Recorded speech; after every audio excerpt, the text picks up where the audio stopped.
Hello everyone, welcome to my channel learning tricks. आज मैं लेकर आई हूँ क्लास 11th के बच्चों के लिए हिस्ट्री का 11th चैप्टर आधुनिकीकरण के रास्ते। इस चैप्टर में हम चाइना और जापान की हिस्ट्री के बारे में पढ़ेंगे। आज मैं आपको इसके कुछ 70 MCQs क्वेश्चंस करवाऊंगी जो आपकी NCERT की बुक से बनाए गए हैं। इन सभी MCQs में आपका मोस्टली चैप्टर कवर हो जाएगा, तो आप इस सीरीज को ध्यान से देखिएगा। इसके अलावा अगर आपको हिस्ट्री के और भी चैप्टर्स के वीडियोस देखने हैं, MCQ क्वेश्चंस देखने हैं, तो आप हमारी प्लेलिस्ट में जाकर देख सकते हैं और डिस्क्रिप्शन और आई बटन में भी इसका लिंक दिया हुआ है। तो इसी के साथ शुरू करते हैं आज की सीरीज। फर्स्ट क्वेश्चन है, चीन और जापान किस महाद्वीप में स्थित है? A यूरोप, B उत्तरी अमेरिका, C दक्षिण अमेरिका या फिर D एशिया। तो D इसका राइट आंसर है एशिया में। 1911 ईस्वी की चीन की क्रांति का नेतृत्व किसने किया?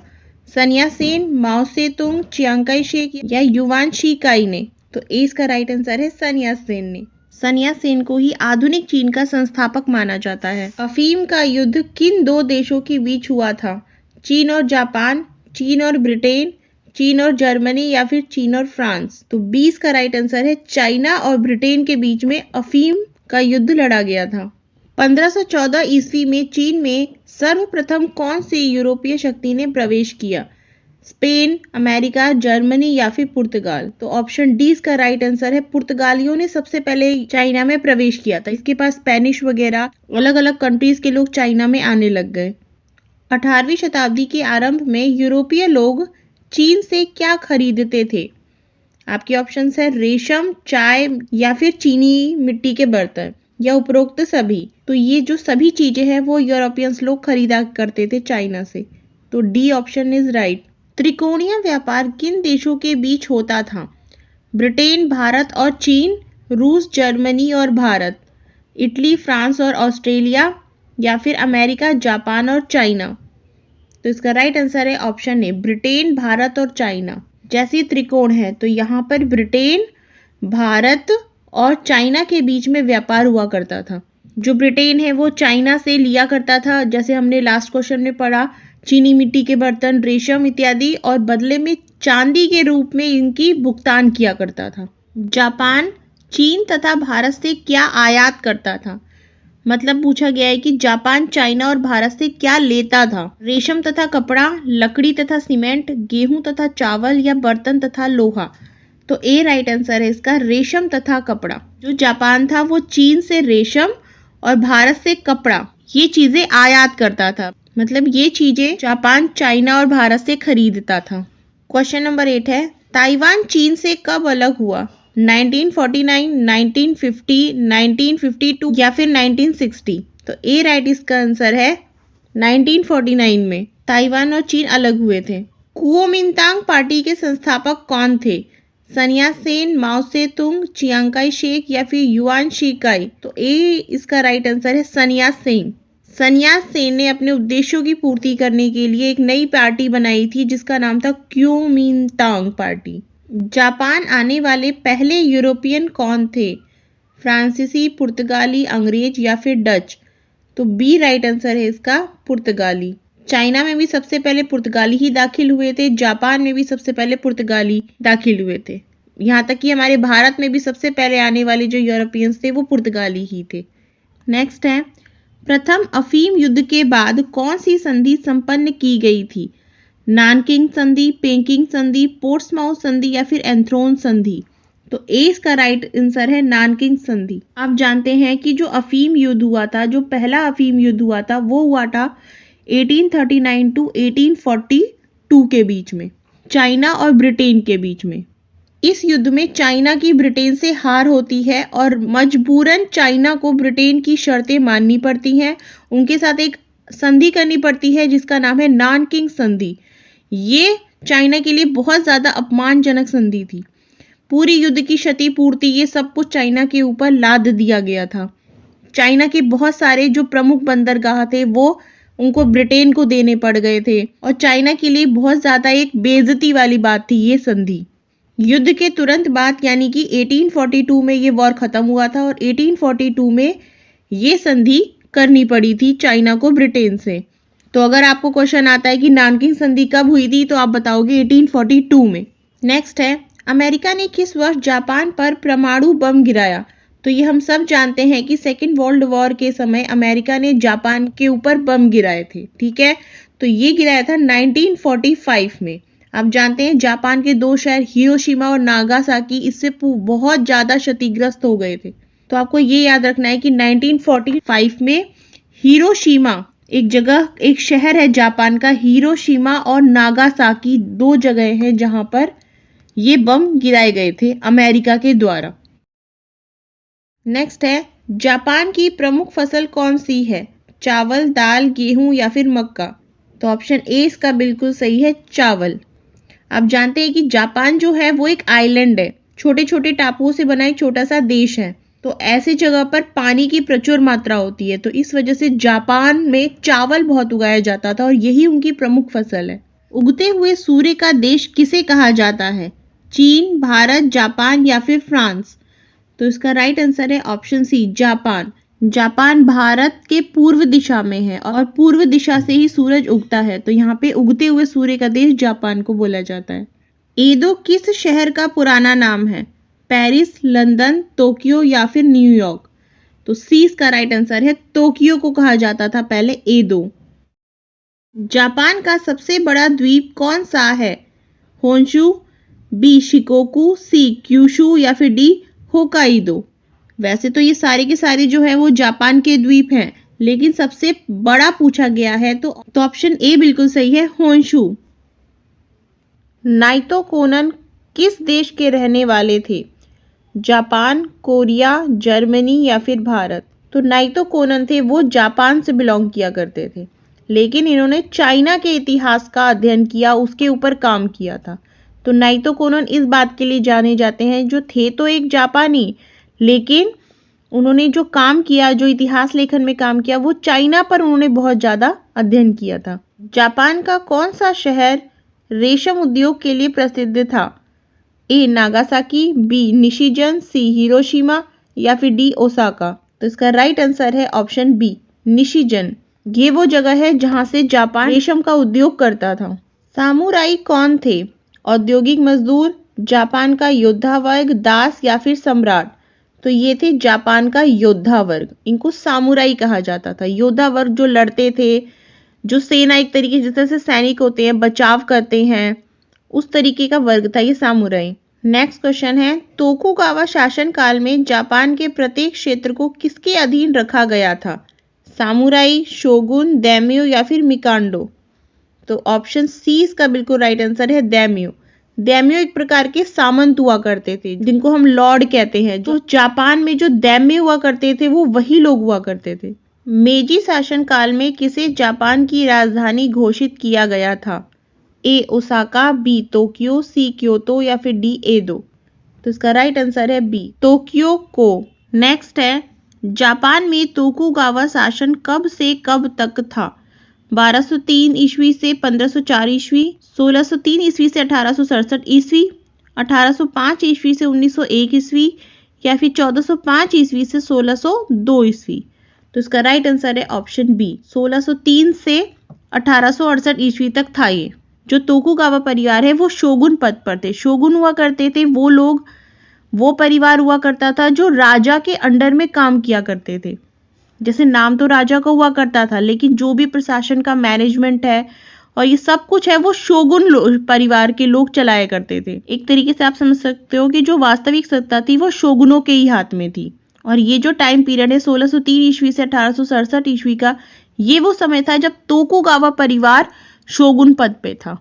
तोकुगावा शासन काल के समय जापान को कितने क्षेत्रों में बांटा गया था? Option A 100, option B 380, option C 300 या फिर डी 250? तो 250 भागों में पूरे जापान को बांटा गया था। जापान में कब प्रथम महिला विश्वविद्यालय की स्थापना की गई थी?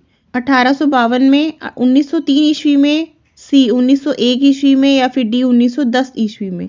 तो सी इसका राइट आंसर है 1901 ईस्वी में। जापान की आशियो खान से किस नदी में प्रदूषण फैल रहा था? वातारा से, पीली नदी, याक्सी नदी या उपरोक्त में से कोई नहीं? तो ए राइट आंसर है इसका, वातार से नदी में प्रदूषण फैल रहा था। जापान में सैनिक सेवा को कब अनिवार्य बनाया गया? 1806 में, 1872 में, 1870 में या फिर 1880 में? तो 20 का राइट आंसर है 1872 में। जापान में तोक्यो विश्वविद्यालय की स्थापना कब हुई? ए 1854 में, बी 1864 में, सी 1871 में या फिर डी 1877 में? तो डी इसका राइट आंसर है 1877 में।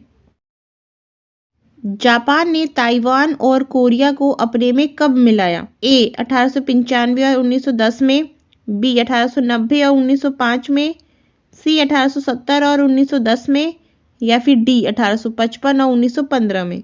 तो ए इसका राइट आंसर है जापान ने ताइवान को 1895 में और कोरिया को 1910 में अपने में मिला लिया था। जापान ने रूस को कब हराया? ए 1908 में, बी 1905 में, सी 1902 में या फिर डी 1901 में? तो इसका राइट आंसर है ऑप्शन बी 1905 में हराया था। नेक्स्ट है, जापान में छपाई कैसे की जाती थी? ए कपड़े पर प्रिंट करके, बी लकड़ी के ब्लॉकों से, सी कलर पेंसिल से या फिर डी कंप्यूटर से? तो 20 का राइट आंसर है लकड़ी के जो बड़े बड़े ब्लॉक्स हुआ करते थे उससे कागज पे छपाई की जाती थी। किस लेखक ने जापानी इतिहास और संस्कृति पर कार्य किया? A Naito Konan, B Kume Kunitake, C Marco Polo या फिर डी मेंटियो रिक्की? तो इसका राइट आंसर है option B Kume Kunitake. Commodore Matthew Perry कौन था? ए अमेरिका का राष्ट्रपति, बी अमेरिका का दूत जिसे जापान समझौते के लिए भेजा गया था, सी स्पेन का यात्री जो अमेरिका गया था या फिर डी जापान का विद्यार्थी जो चीन गया था? तो इसका राइट आंसर है ऑप्शन बी अमेरिका से एक दूत भेजा गया था कॉमोडोर मैथ्यू पेरी, इसको जापान एक व्यापारिक समझौते के लिए भेजा गया था ताकि अमेरिका और जापान के बीच में भी व्यापार हो सके, व्यापारिक संबंध बन सके। इससे पहले जापान मोस्टली यूरोपियन देशों के साथ और इन सबसे व्यापार नहीं किया करता था, सिर्फ और सिर्फ एक हॉलैंड ही एक ऐसा देश था जिससे जापान व्यापार करता था। लेकिन अमेरिका के इस प्रपोजल के बाद, इस समझौते के बाद वो अदर देशों के साथ भी व्यापार करने के लिए राजी हो गया। इस समझौते के बाद अमेरिका और जापान के बीच में व्यापारिक संबंध बन गए थे। ये हुआ था 1853 में। 1853 में कॉमोडोर पेरी को भेजा गया था। ये क्वेश्चन बहुत ज्यादा इंपॉर्टेंट है कि कॉमोडोर मैथ्यू पेरी आखिर अमेरिका से जापान क्यों भेजा गया था। नेक्स्ट है, शिंकासेन का क्या अर्थ है? ए बुलेट ट्रेन, बी मजदूर, सी सूर्य देवता या फिर डी ब्लॉक पेंटिंग? तो इसका जो राइट आंसर है ऑप्शन ए बुलेट ट्रेन। बुलेट ट्रेन को जापानीज में, जापान में शिंकासेन कहा जाता है। जापान के सम्राट को किसका वंशज माना गया? ए दासों बी सम्राट सूर्य देवी के, सी चीन के सैनिकों के या फिर डी अमेरिका के मूल निवासियों के? तो 20 का राइट आंसर है। इसको सीधे माना गया था कि जो जापान का जो वहाँ का शासक है, वहाँ राजा है, सीधे उसको देवता गॉड की तरफ पूजा जाता था, उसको सीधे गॉड ही माना जाता था। तो यहाँ पे उसको बिल्कुल सूर्य देवी का ही एक वंशज माना जाता था। यहाँ तक कि जापानीज स्वयं को भी सूर्य देवता का ही उत्तराधिकारी माना करते थे। नेक्स्ट क्वेश्चन है, जापान में नई विद्यालय व्यवस्था का निर्माण कब आरंभ हुआ? ए 1860 के दशक में, बी 1870 के दशक में, सी 1880 के दशक में या फिर डी 1890 के दशक में? तो इसका राइट आंसर है ऑप्शन बी 1870 के दशक में हम देते हैं। जापान में विद्यालय व्यवस्था में, वहां की शिक्षा नीति में नए नए परिवर्तन किए जा रहे थे और ये परिवर्तन उस समय की जो सरकार थी, मेजी सरकार के द्वारा ये चेंजेस किए गए थे। जैसे लड़कों और लड़कियों को स्कूल जाना बिल्कुल अनिवार्य कर दिया गया था। इसके अलावा पढ़ाई की फीस वगैरह भी बहुत ज्यादा कम की गई थी ताकि बच्चे और हर तबका जो है समाज का वो अच्छे से पढ़ाई कर सके, कम फीस में पढ़ाई कर सके।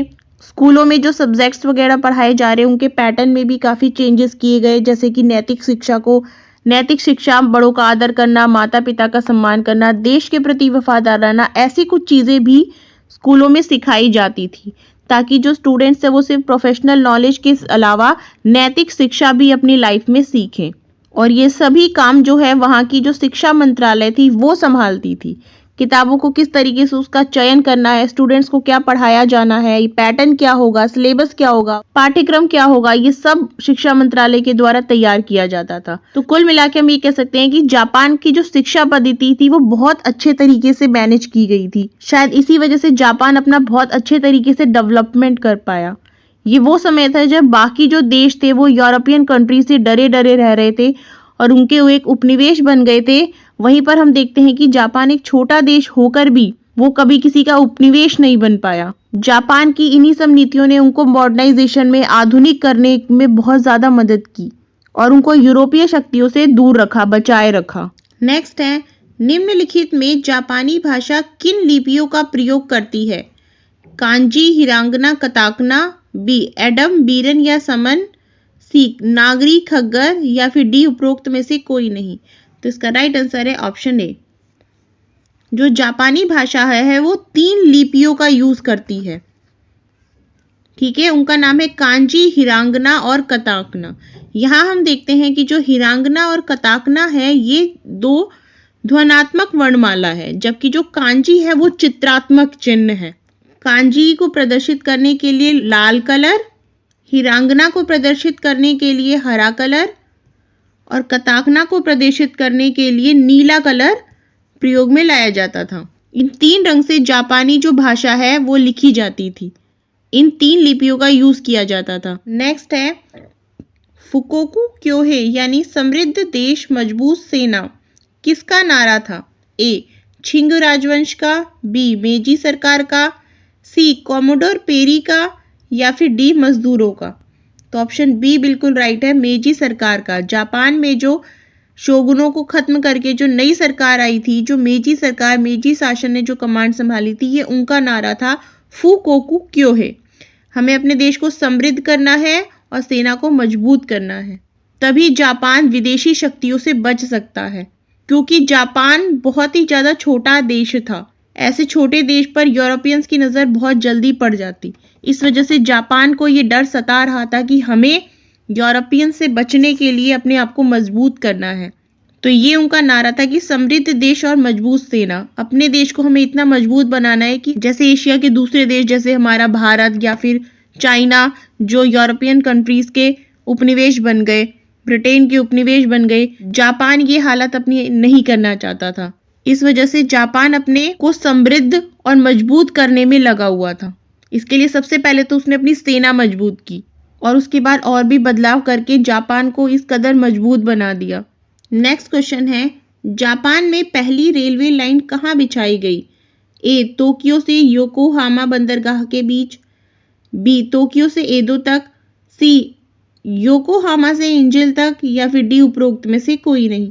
तो इसका राइट आंसर है ऑप्शन ए, टोक्यो से योकोहामा तक ये रेलवे लाइंस बिछाई गई थी। जापान में ये 1870 से 1872 के बीच में ये रेलवे लाइंस बिछाई गई थी।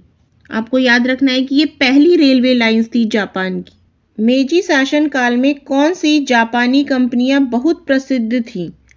ए मित्सुबिशी और Sumitomo, B Tata, C Ambani, D Birla. तो ए इसका राइट आंसर है मित्सुबिशी और सुमितोमो। जापान की संसद को क्या कहा जाता है? A House of Commons, B Diet, C ब्रिजेन या फिर डी यतोलो। तो 20 का राइट आंसर है डाइट। नेक्स्ट क्वेश्चन है, फुकुजावा युकिची कौन था? एक जापान का बुद्धिजीवी, बी चीन का एक मजदूर, सी फ्रांस का यात्री या फिर डी चीन का बुद्धिजीवी। तो इसका राइट आंसर है ए, जापान का एक बुद्धिजीवी था।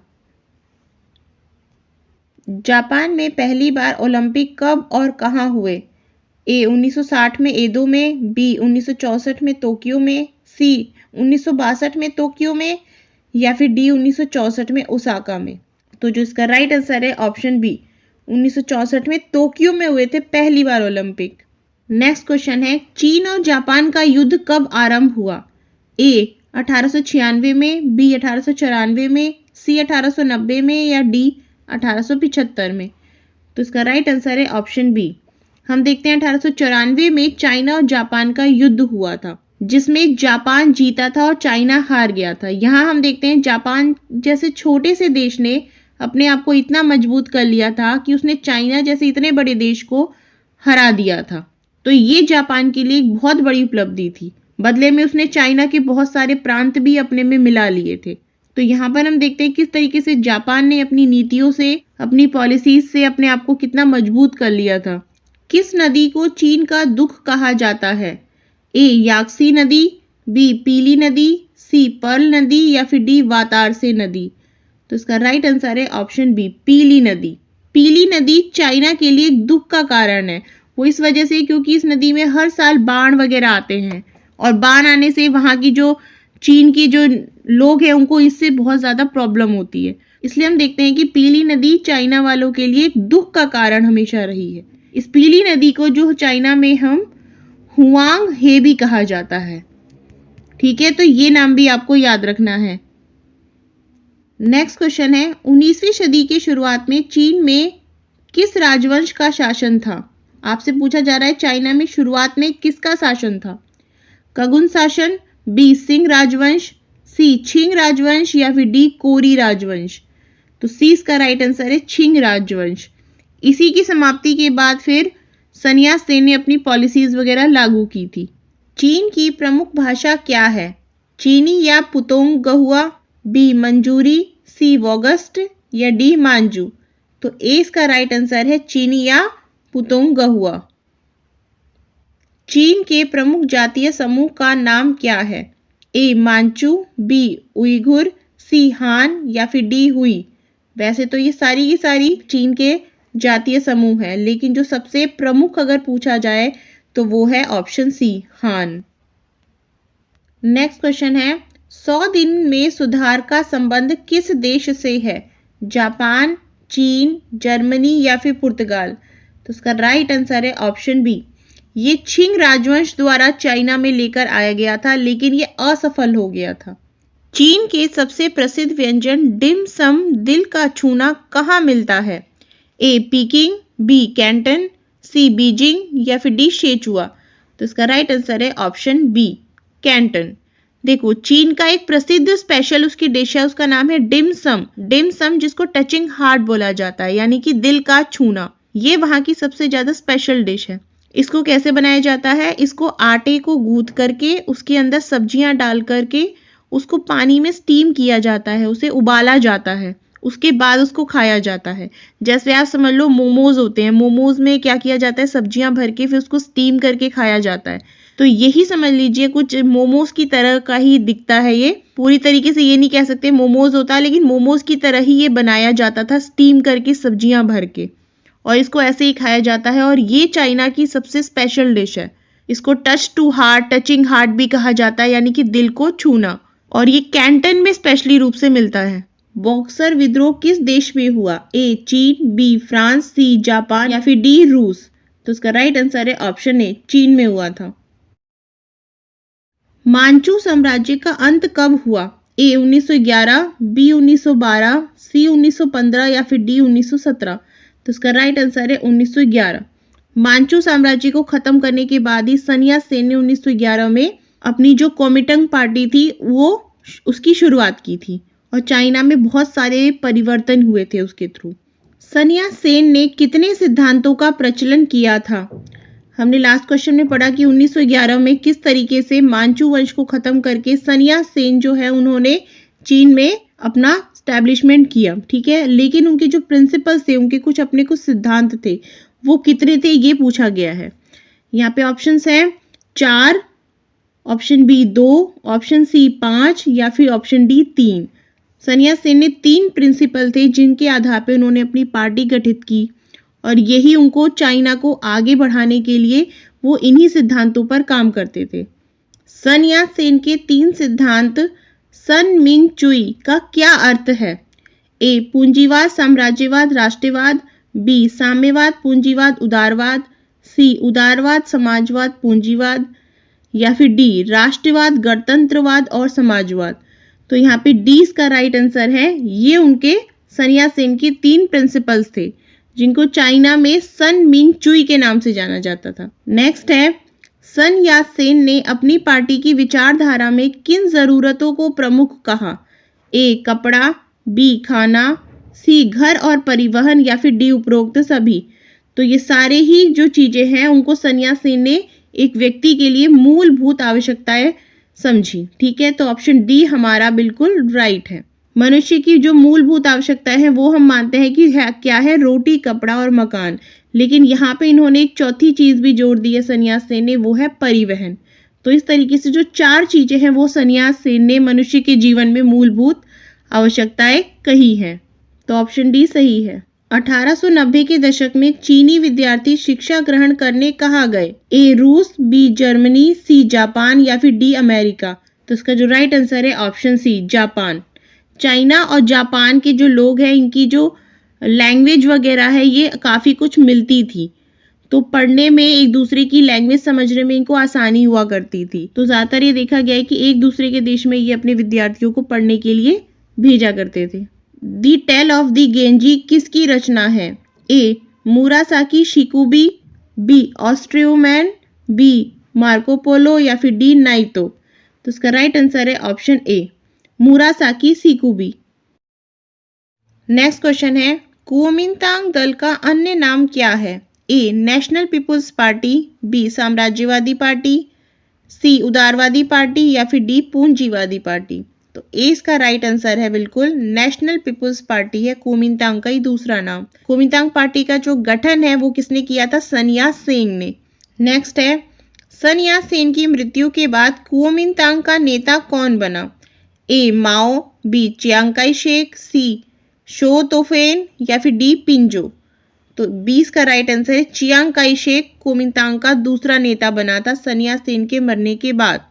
चियांग काई शेक ने sun Yat-sen के प्रिंसिपल्स को, कुओमिंतांग पार्टी के प्रिंसिपल को बिल्कुल भी फॉलो ही नहीं किया और वो अलग ही रास्ते पे चल पड़ा था। चीन में साम्यवादी पार्टी की स्थापना कब हुई? ए 1921 में, बी 1922 में, सी 1923 में या फिर डी 1924 में। तो ए इसका राइट आंसर है 1921 में। यहाँ पे मैं आपको एक क्वेश्चन देती हूँ जिसका आंसर आपको मुझे कमेंट बॉक्स में देना है। आपको बताना है कि चीनी साम्यवादी पार्टी 1921 में तो जरूर बनाई गई थी, लेकिन ये किसके द्वारा बनाई गई थी? कौन था इस साम्यवादी पार्टी का नेता? इसका आंसर आपको मुझे नीचे कमेंट बॉक्स में लिखकर देना है। लेनिन और ट्रोट्स्की किस देश से संबंधित थे? ए फ्रांस, बी जर्मनी, सी पुर्तगाल और डी रूस। तो डी इसका राइट आंसर है रूस। चीन में लॉन्ग मार्च कब आरंभ हुआ? 1938 में, बी 1934 में, सी 1930 में या फिर डी 1935 में। 20 का राइट आंसर है 1934 में। माओ से तुंग ने अपने कार्यक्रमों का आधार किस वर्ग को बनाया? ए किसानों को, बी राजाओं को, सी सेना को या फिर डी महिलाओं को। तो ए किसानों को। रेड गार्ड्स में कौन शामिल किए गए? ए छात्र और सेना, बी विदेशी यात्री, सी महिलाएं या फिर डी बच्चे। तो इसका राइट आंसर है ऑप्शन ए छात्र और सेना।